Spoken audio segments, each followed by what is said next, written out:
O crime do Padre Amaro, de Eça de Queiroz. Capítulo 21. O cônego Dias recomendara muito a Amaro que, ao menos nas primeiras semanas, para evitar as suspeitas da mana e da criada, não fosse à Riçosa. E a vida de Amaro tornou-se então mais triste, mais vazia que outrora, quando pela primeira vez, deixando a casa da São Joaneira, viera para a Rua das Sousas. Todos os seus conhecidos estavam fora de Leiria. Dona Maria da Assunção na Vieira, as Gansozinho ao pé de Alcobaça com a tia, a famosa tia que havia 10 anos estava para morrer e para lhes deixar uma grande herdade. Depois do serviço da Sé, as horas, todo o longo dia, arrastavam-se pesadas como chumbo. Não estaria mais separado de toda a comunicação humana se como Santo António vivesse nos areais do deserto líbico. Só o coadjutor que, coisa singular, nunca lhe aparecia nos tempos felizes, voltara agora, como companheiro fatídico das horas tristes, a visitá-lo 1, 2 vezes por semana, ao fim do jantar, mais magro, mais chupado, mais soturno, com o seu eterno guarda-chuva na mão.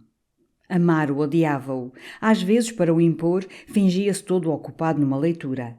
Ou, precipitando-se para a mesa, mal lhe sentiam nos degraus as passadas lentas. «Amigo coadjutor, desculpe, que estou aqui a rabiscar uma coisa.» Mas o homem instalava-se, com o odioso guarda-chuva entre os joelhos. «Não se prenda, senhor páraco, não se prenda.»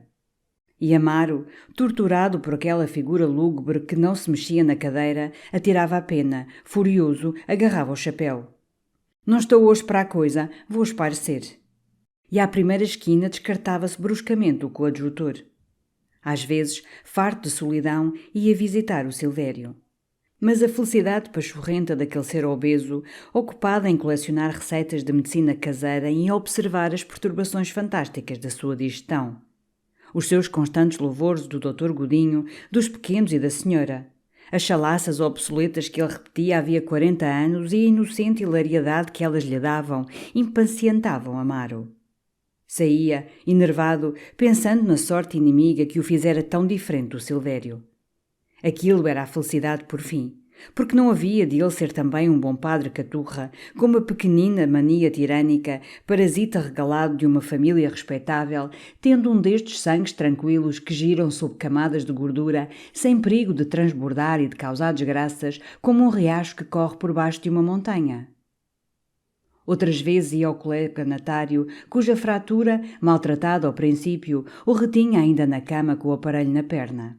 Mas aí enjoava o aspecto do quarto, impregnado de um cheiro de arnica e de suor, com uma profusão de trapos ensopados em malgas vidradas e esquadrões de garrafas sobre a cômoda entre fileiras de santos.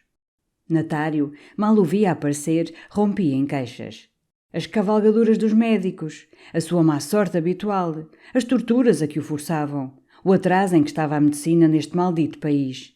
E ia salpicando o soalho negro de expectorações e de pontas de cigarro.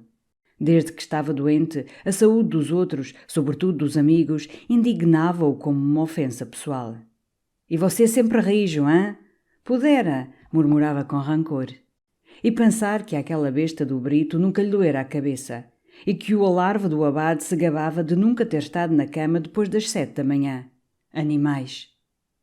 Amaro então dava-lhe as novidades, alguma carta que recebera do cônego, da Vieira, as melhoras da Dona Josefa. Mas Natário não se interessava pelas pessoas a quem apenas o unia a convivência e a amizade. Interessavam-no só os seus inimigos, com quem tinha ligações de ódio. Queria saber do escrevente, se já tinha estourado de fome. Esse ao menos pôde-lhe ser bom antes de cair aqui nesta maldita cama. As sobrinhas apareciam então, 2 criaturinhas sardentas, de olhos muito pisados. O seu grande desgosto era que o Titi não mandasse vir a benzedeira pôr-lhe virtude na perna. Era o que tinha curado o morgadinho da Barrosa e o pimentel de Orém. Natário, na presença das 2 rosas do seu canteiro, calmava-se. Coitaditas, não é por falta de cuidados delas que eu ainda não arribei, mas tenho sofrido, caramba. E as 2 rosas, com o mesmo movimento simultâneo, voltavam-se para o lado, limpando os olhos aos lenços. Amaro saía dali mais enfastiado. Para se fatigar, tentava dar grandes passeios pela estrada de Lisboa. Mas apenas se afastava do movimento da cidade, a sua tristeza tornava-se mais intensa, concordando com aquela paisagem de colinas tristes e árvores enfesadas. E a sua vida aparecia-lhe como essa mesma estrada monótona e longa, sem um incidente que a alegrasse, estirando-se desoladamente até se perder nas brumas do crepúsculo. Às vezes, ao voltar, entrava no cemitério e ia passeando entre os renques de ciprestes, sentindo àquela hora do fim da tarde a emanação adocicada das moitas de goivos. Lia os epitáfios, encostava-se à grade dourada do jazigo da família Gouveia, contemplando os emblemas em relevo, um chapéu armado e um espadim, seguindo as negras letras da famosa ode que lhe adorna a lápide. Caminhante, detém-te a contemplar estes restos mortais. E, se sentires a mágoa a transbordar, detém teus ais. Que João Cabral da Silva Maldonado Mendonça de Gouveia, moço fidalgo, bacharel formado, filho da ilustre ceia, ex-administrador deste conselho, comendador de Cristo, foi de virtudes singular espelho, caminhante, crê nisto. Depois era o rico mausoléu do Moraes, onde sua esposa, que, agora, rica e quarentona, vivia em concubinagem com o belo capitão Trigueiros, fizera gravar uma piedosa quadra. Entre os anjos espera, ó esposo, a metade do teu coração, que no mundo ficou, tão sozinha, toda entregue ao dever da oração. Algumas vezes, ao fundo do cemitério, junto ao muro, via um homem ajoelhado ao pé de uma cruz negra que um chorão assombreava ao lado da vala dos pobres. Era o tio Esguelhas, com a sua muleta no chão, rezando sobre a sepultura da Totó. Ia falar-lhe, e mesmo, numa igualdade que aquele lugar justificava, passeavam familiarmente, ombro a ombro, conversando. Amaro, com bondade, consolava o velho. De que servia à desgraçada rapariga a vida para a passar estirada numa cama? Sempre era viver, senhor pároco, e eu, veja agora isto, sozinho de dia e de noite. Todos têm as suas solidões, tio Esguelhas, dizia melancolicamente Amaro. O sineiro então suspirava, perguntava pela senhora Dona Josefa, pela menina Amélia. Lá está na quinta. Coitadita, não está mais topada. Cruzes da vida, tio Esguelhas. E continuavam calados por entre as ruas de bucho que fecham os canteiros cheios do negrejamento das cruzes e da brancura das lápides novas. Amaro, às vezes, reconhecia alguma sepultura que ele mesmo tinha aspergido e consagrado. Onde estariam aquelas almas que ele recomendara a Deus em latim, distraído, engrolando à pressa as orações para ir ter com Amélia? Eram jazigos de gente da cidade. Ele conhecia de vista as pessoas da família. Vira-as então lavadas em lágrimas e agora passeavam em ranchos pela alameda ou chalaceavam ao balcão das lojas. Voltava para casa mais triste, e a sua longa noite começava, infindável. Tentava ler, mas ao fim das 10 primeiras linhas bocejava de tédio e de fadiga. Às vezes escrevia ao cônego, às 9 horas tomava chá. E depois era um passear sem fim pelo quarto, fumando maços de cigarros, parando à janela a olhar a negrura da noite, lendo aqui e além uma notícia ou um anúncio do Popular e recomeçando a passear com bocejos tão cavos que a criada os ouvia na cozinha. Para entreter estas noites melancólicas e por um excesso de sensibilidade ociosa, tentara fazer versos, pondo o seu amor e a história dos dias felizes nas fórmulas conhecidas da saudade lírica. Lembras-te desse tempo de delícias, ó anjo feiticeiro, Amélia amada, quando tudo eram risos e venturas e a vida nos corria sossegada? Lembras-te dessa noite de poesia em que a lua brilhava pelos céus e nós, unindo as almas, ó Amélia, erguemos nossa prece para Deus? Mas a despeito de todos os esforços, nunca passara destas 2 quadras, apesar de as ter produzido com uma facilidade prometedora, como se o seu ser contivesse apenas estas 2 gotas isoladas de poesia e, soltas elas à primeira pressão, nada mais restasse senão a seca prosa do temperamento carnal. E esta existência vazia relaxara-lhe tão subtilmente todo o maquinismo da vontade e da ação, que qualquer trabalho que lhe pudesse encher a fastidiosa concavidade das horas infindáveis era-lhe odioso como o peso de um fardo injusto. Preferia ainda os tédios da ociosidade aos tédios da ocupação. A não ser os deveres estritos que ele não podia deslachar sem escândalo e sem censura, desembaraçava-se, pouco a pouco, de todas as práticas do zelo interior. Nem a oração matinal, nem as visitas regulares ao Santíssimo, nem as meditações espirituais, nem o rosário à Virgem, nem a leitura à noite do breviário, nem o exame de consciência.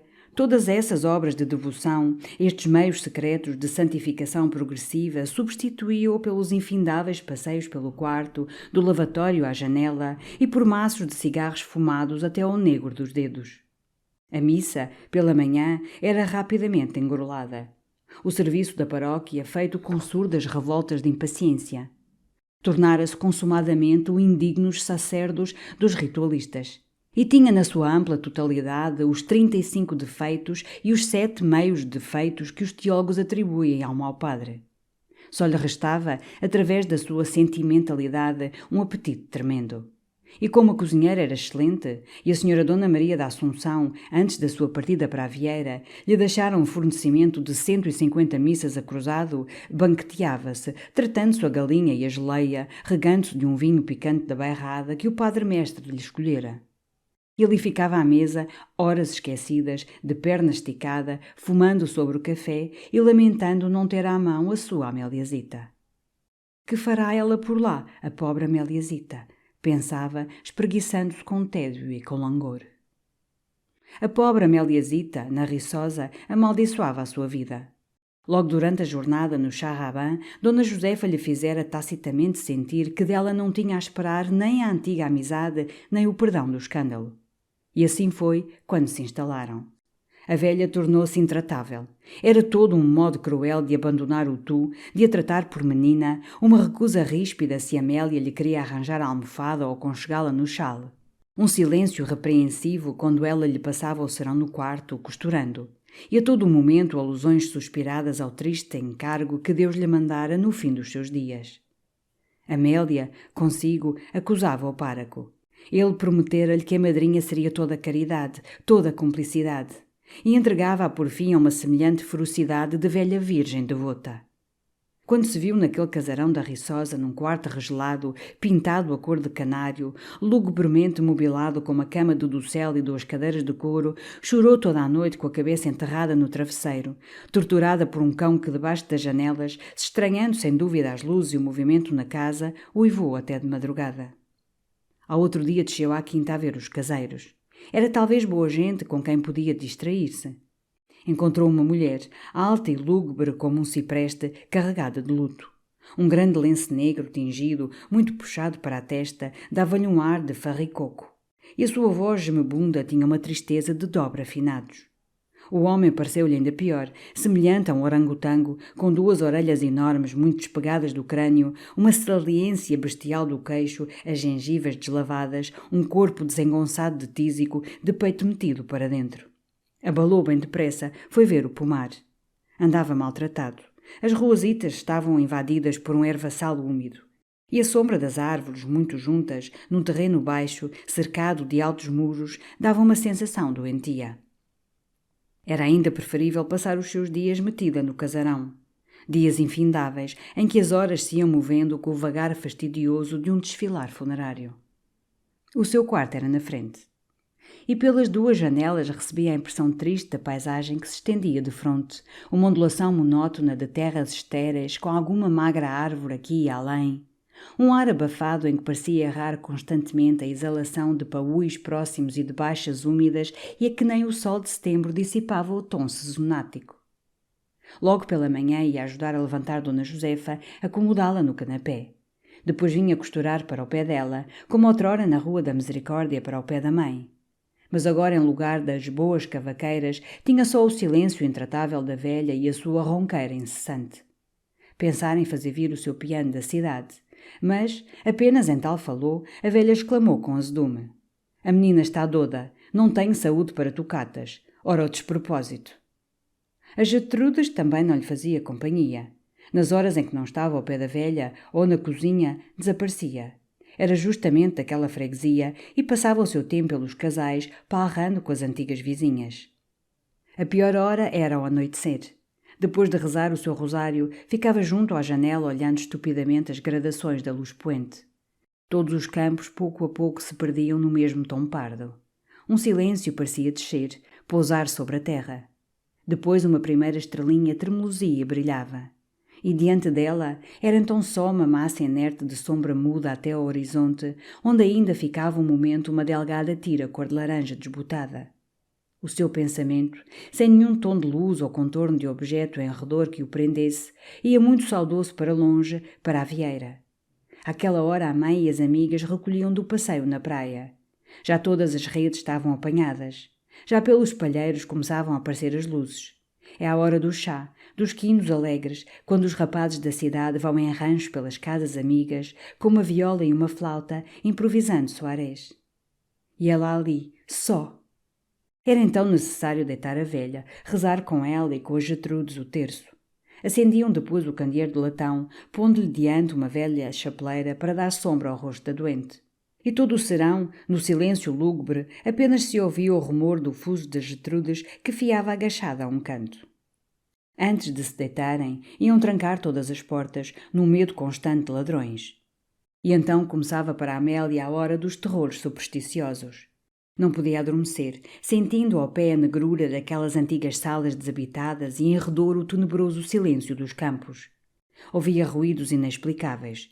Era o soalho do corredor que estalava, sob passadas multiplicadas. Era a luz da vela que de repente se dobrava como sob um hálito invisível ou à distância. Para os lados da cozinha, o baque surdo de um corpo. Acumulava então as orações encolhida debaixo da roupa. Mas, se adormecia, as visões do pesadelo continuavam-lhe os terrores da vigília. Uma vez acordara de repente a uma voz que lhe dizia, gemendo, por trás da alta barra da cama: Amélia, prepara-te, o teu fim chegou. Espavorida, em camisa, atravessou correndo a casa, foi refugiar-se na cama de Gertrudes. Mas na manhã seguinte a voz sepulcral voltou quando ela ia adormecer. Amélia, lembra-te dos teus pecados. Prepara-te, Amélia. Deu um grito, desmaiou. Felizmente a Gertrudes, que ainda se não deitara, correu àquele ai agudo que cortara o silêncio do casarão.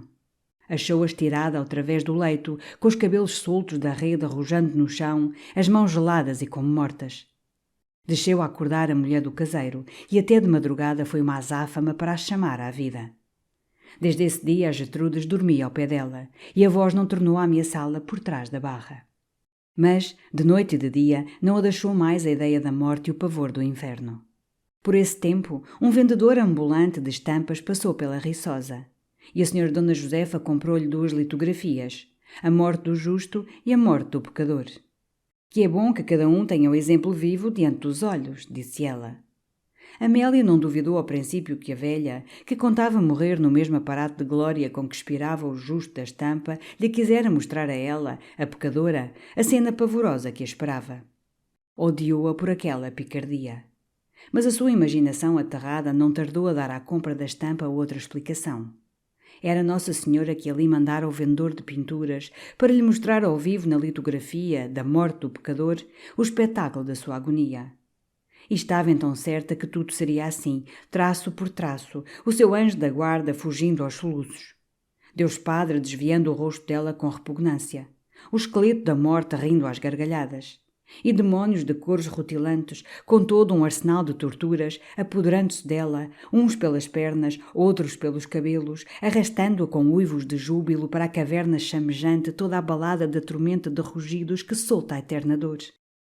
E ela podia ver ainda, no fundo dos céus, a grande balança, com um dos pratos muito alto onde as suas orações não pesavam mais que uma pena de canário e o outro prato caído, de cordas retesadas, sustentando a enxerga da cama do sineiro e as suas toneladas de pecado.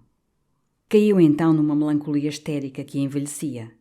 Passava os dias suja e desarranjada, não querendo dar cuidados ao seu corpo pecador. Todo o movimento, todo o esforço lhe repugnava. As mesmas orações lhe custavam, como se as julgasse inúteis. E tinha atirado para o fundo de uma arca o enxoval que andava a costurar para o filho, porque o odiava, aquele ser que ela sentia mexer-se-lhe já nas entranhas e que era a causa da sua perdição. Odiava-o, mas menos que o outro, o pároco lhe o fizera, o padre malvado que a tentara, a estragara, a atirara às chamas do inferno. Que desespero quando pensava nele! Estava em Leiria sossegado, comendo bem, confessando outras, namorando-as talvez. E ela ali sozinha, com o ventre condenado e enfartado do pecado que ele lá depusera, ia-se afundando na perdição sempre interna. De certo esta excitação a teria matado, se não fosse o abate Ferrão, que começara então a vir ver muito regularmente a irmã do amigo cônego. Amélia ouvira falar muitas vezes nele na Rua da Misericórdia. Dizia-se lá que o Ferrão tinha ideias esquisitas, mas não era possível recusar-lhe nem a virtude da vida nem a ciência de sacerdote. Havia muitos anos que era ali abade. Os bispos tinham-lhe sucedido na diocese e ele ali ficara esquecido naquela freguesia pobre, de congrua atrasada, numa residência onde chovia pelos telhados.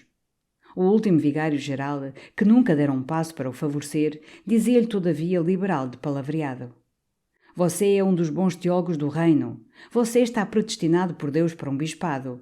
Você ainda apanha a mitra. Você há de ficar na história da Igreja Portuguesa como um grande bispo, Ferrão." Bispo, senhor vigário-geral, isso era bom, mas era necessário que eu tivesse o arrojo de um Afonso de Albuquerque ou de um Dom João de Castro para aceitar aos olhos de Deus semelhante responsabilidade. E ali ficara, entre gente pobre, numa aldeia de terra escassa, vivendo de 2 pedaços de pão e uma chávena de leite, com uma batina limpa onde os remendos faziam um mapa, precipitando-se a uma meia légua por um temporal desfeito, se um paroquiano tinha uma dor de dentes, passando uma hora a consolar uma velha a quem tinha morrido uma cabra. E sempre de bom humor, sempre com um cruzado no fundo do bolso dos calções para uma necessidade do seu vizinho, grande amigo de todos os rapazitos a quem fazia botes de cortiça, e não duvidando parar, se encontrava uma rapariga bonita, o que era raro na freguesia, e exclamar: "Linda moça, Deus a abençoe." E todavia, em novo, a pureza dos seus costumes era tão célebre que lhe chamavam a donzela. De resto, padre perfeito no zelo da igreja, passando horas de estação aos pés do Santíssimo Sacramento, cumprindo com uma felicidade fervente as menores práticas da vida devota, purificando-se para os trabalhos do dia com uma profunda oração mental, uma meditação de fé, de onde a sua alma saía mais ágil, como de um banho fortificante, preparando-se para o sono com um destes longos e piedosos exames de consciência, tão úteis que Santo Agostinho e São Bernardo faziam do mesmo modo que Plutarco e Sêneca, e que são a correção laboriosa e subtil dos pequenos defeitos, o aperfeiçoamento meticuloso da virtude ativa, empreendido com o fervor de poeta que revê um poema querido. E todo o tempo que tinha vago, abismava-se num caos de livros. Tinha só um defeito o abade Ferrão: gostava de caçar. Coibia-se, porque a caça tira muito tempo, e é sanguinário matar uma pobre ave que anda azafamada pelos campos nos seus negócios domésticos. Mas nas claras manhãs de inverno, quando ainda há orvalho nas giestas, se via passar um homem de espingarda ao ombro, o passo vivo, seguido do seu perdigueiro, iam-se-lhe os olhos nele. Às vezes, porém, a tentação vencia. Agarrava furtivamente a espingarda, assobiava a janota e, com as abas do casacão ao vento, lá ia o teólogo ilustre, o espelho de piedade, através de campos e vales. E daí a pouco, pum, pum, uma codorniz, uma perdiz em terra. E lá voltava o santo homem com a espingarda debaixo do braço, os 2 pássaros na algibeira, cozendo-os com os muros, rezando o seu rosário à Virgem e respondendo aos bons dias da gente pelo caminho com os olhos baixos e o ar muito criminoso. O abade Ferrão, apesar do seu aspecto gebo e do seu grande nariz, agradou a Amélia logo desde a primeira visita à Riçosa. E a sua simpatia cresceu, quando viu que Dona Josefa o recebia com pouco alvoroço, apesar do respeito que o mano cônego tinha pela ciência do abade. A velha, com efeito, depois de ter estado só com ele numa prática de horas, condenara-o com uma única palavra na sua autoridade de velha devota experiente: "É relaxado."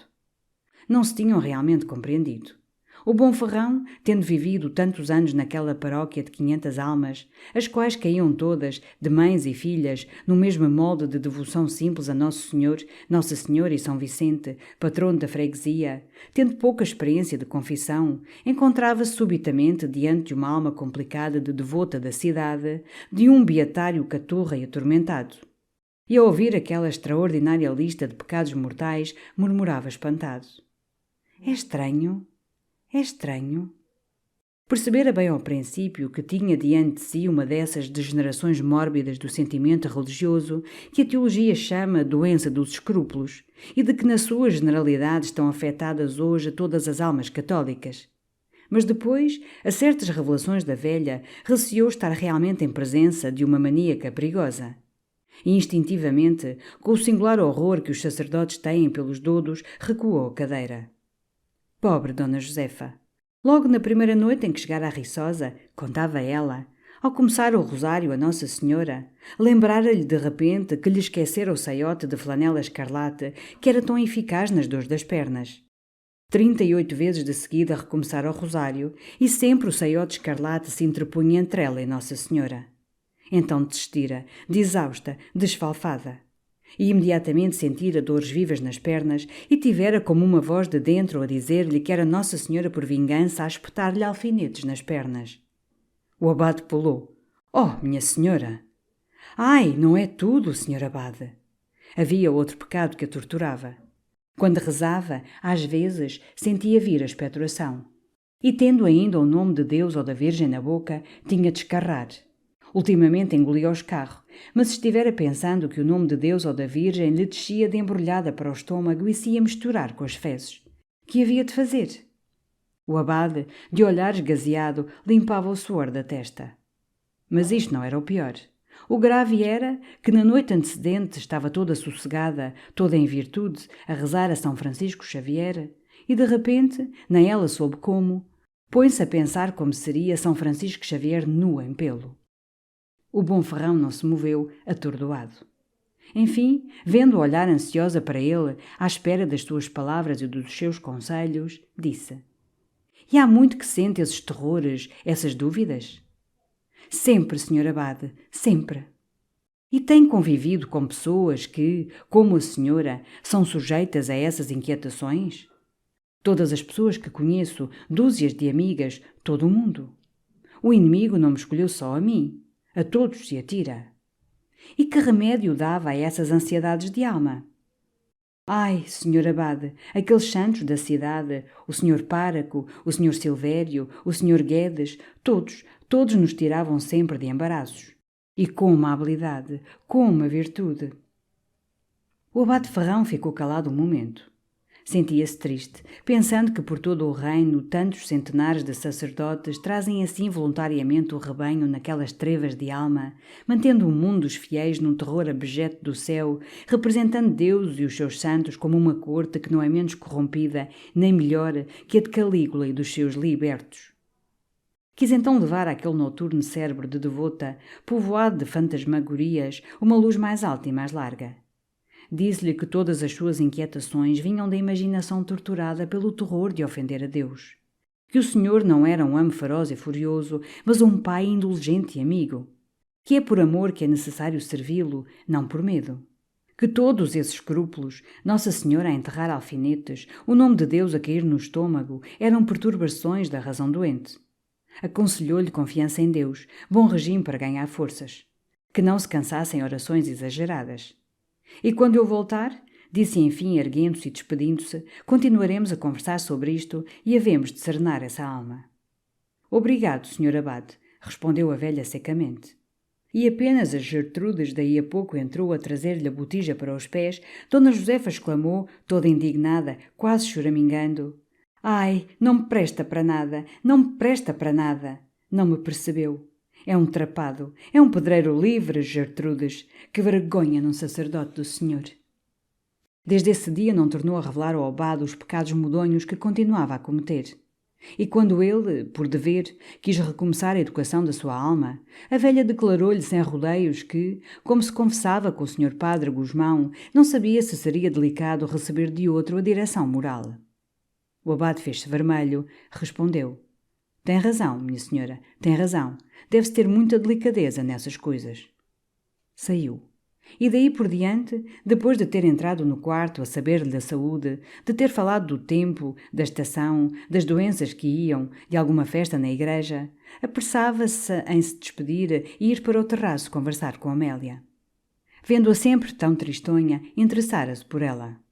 Para Amélia, as visitas do abade eram uma distração naquela solidão da Riçosa.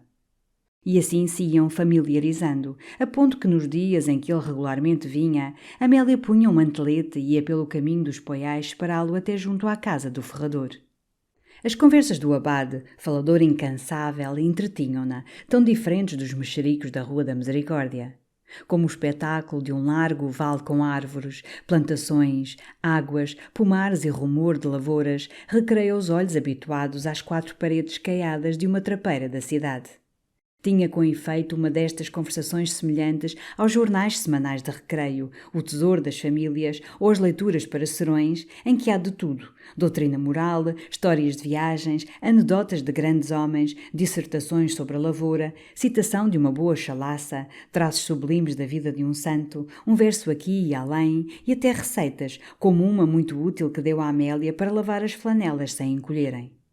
Só era monótono quando falava da sua família paroquiana, dos casamentos, batizados, doenças, questões ou quando começava as suas histórias de caça. Uma vez, minha rica senhora, ia eu pelo córrego das Tristas quando uma revoada de perdizes... Amélia sabia que, pelo menos uma hora, tudo seriam façanhas da janota, pontarias fabulosas contadas em mímica, com imitações de vozes de pássaros e pum, pum de fuzilaria. Ou então eram descrições das caçadas selvagens que ele lera com gula, a caça ao tigre do Nepal, ao leão da Argélia e ao elefante, histórias ferozes que arrastavam a imaginação da rapariga para longe, para os países exóticos onde a erva é alta como os pinheiros, o sol queima como um ferro em brasa e entre cada ramagem reluzem os olhos de uma fera. E depois, a propósito de tigres e de malaios, lembrava-lhe uma história curiosa de São Francisco Xavier e ele lançado, o terrível parrador, na descrição dos feitos da Ásia, das armadas da Índia e das estocadas famosas do cerco de Diu. Foi mesmo um desses dias, no pomar, em que o abade, tendo começado por enumerar as vantagens que o cônego tiraria de transformar o pomar em terra de lavoura, acabara por contar perigos e valores dos missionários da Índia e do Japão, que Amélia, então em toda a intensidade dos seus terrores noturnos, falou dos ruídos que ouvia na casa e dos sobressaltos que lhe davam. «Oh, que vergonha!» disse o abade rindo. «Uma senhora da sua idade ter medo de papões!» Ela então, atraída por aquela bondade do senhor abade, contou-lhe as vozes que ouvia de noite por detrás da barra da cama. O abade pôs-se sério. «Minha senhora, isso são imaginações que deve a todo o custo dominar. De certo tem havido prodígios no mundo, mas Deus não se põe assim a falar a qualquer, por detrás das barras das camas, nem permite ao demónio que o faça. Essas vozes, se as ouve, e se os seus pecados são grandes, não vêm de detrás da cama, vêm de si mesma, da sua consciência. E pode então fazer dormir ao pé de si as Gertrudes e sem Gertrudes e todo o batalhão de infantaria que as há de continuar a ouvir. Havia de as ouvir, mesmo que fosse surda. O que é necessário é acalmar a consciência que reclama penitência e purificação. Tinham subido ao terraço falando assim. E Amélia sentira-se fatigada num dos bancos de pedra que ali havia e ficara a olhar a quinta ao longe, os tetos dos corrais, a longa rua de loureiros, a eira e a distância os campos que se sucediam planos e avivados do tom úmido que lhes dera a chuva ligeira da manhã. Agora a tarde estava de uma placidez clara, sem vento, com grandes nuvens paradas que o sol do poente tocava de vivos cor-de-rosa tenro.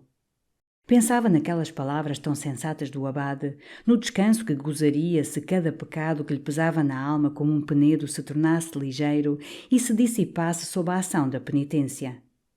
E vinham-lhe desejos de paz, de um repouso igual à quietação dos campos que se estendiam diante dela. Um pássaro cantou, depois calou-se. E recomeçou daí a um momento com um trinado tão vibrante, tão alegre, que Amélia sorria, escutando-o. É um roxinol. Os roxinóis não cantam a esta hora, disse o abade. É um melro. Aí está um que não tem medo de fantasmas, nem ouve vozes. Olha que entusiasmo, o maganão. Era com efeito um gorjear triunfante, um delírio de melro feliz, que dera de repente a todo o pomar uma sonoridade festiva. E Amélia, diante daquele chilrear glorioso de um pássaro contente, subitamente, sem razão, num destes abalos nervosos que vêm às mulheres histéricas, rompeu a chorar. «Então, que é isso? Que é isso?» fez o abade muito surpreendido. Tomou-lhe a mão, com uma familiaridade de velho e de amigo, calmando-a. «Que infeliz que sou!» murmurou aos soluços. Ele então, muito paternal: «Não tem razão para o ser. Sejam quais forem as aflições, as inquietações, uma alma cristã tem sempre a consolação à mão. Não há pecado que Deus não perdoe, nem dor que não calme, lembre-se disso. O que não deve é guardar em si o seu desgosto, é isso que a sufoca, que a faz chorar. Se eu lhe posso valer, sossegá-la, é procurar-me. Quando? Disse ela toda desejosa já de se refugiar na proteção daquele santo homem. Quando quiser, disse ele rindo. Eu não tenho horas para consolar. A igreja está sempre aberta, Deus está sempre presente. Ao outro dia cedo, antes da hora em que a velha se erguia, Amélia foi à residência. E durante 2 horas esteve prostrada diante do pequeno confessionário de pinho, que o bom abade por suas mãos pintara de azul escuro, com extraordinárias cabecinhas de anjos que em lugar de orelhas tinham asas, uma obra de alta arte de que ele falava com uma secreta vaidade.